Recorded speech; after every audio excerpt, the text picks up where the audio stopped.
Добрый день, уважаемые зрители. В общем, хочу начать историю с того, что машиной я владею со 2017 года. Машину брал новую, комплектация, не помню какая, со всеми электропакетами.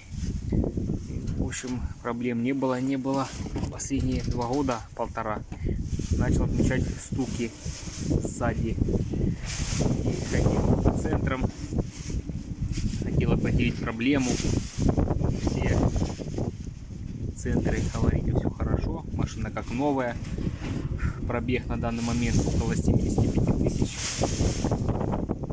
Ничего не менял, абсолютно ничего на нее не менял, кроме свечей, масла, фильтра и тому подобное. Стойки стабилизатора родные, втулки все стабилизатора тоже родные, все целые абсолютно. Езда смешанная, на рыбалку, охоту не езжу, трасса по месту. Все. В общем, проблема какая? Последние 1,5 года назад начались отмечаться стуки сзади, в задней подвеске.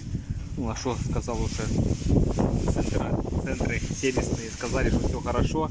Ну и вот случайно начал менять резину самостоятельно. И увидел, что марки обшивкой, значит, висит пузо. Ну, что, решил глянуть туда, залез рукой, вытянул столько земли, причем даже не знаю сколько.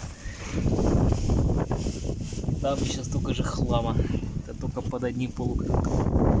Еще залезу в задний, меньше. Но факт в том, что с него реально задаются звуки посторонние, похожие на звук подвески.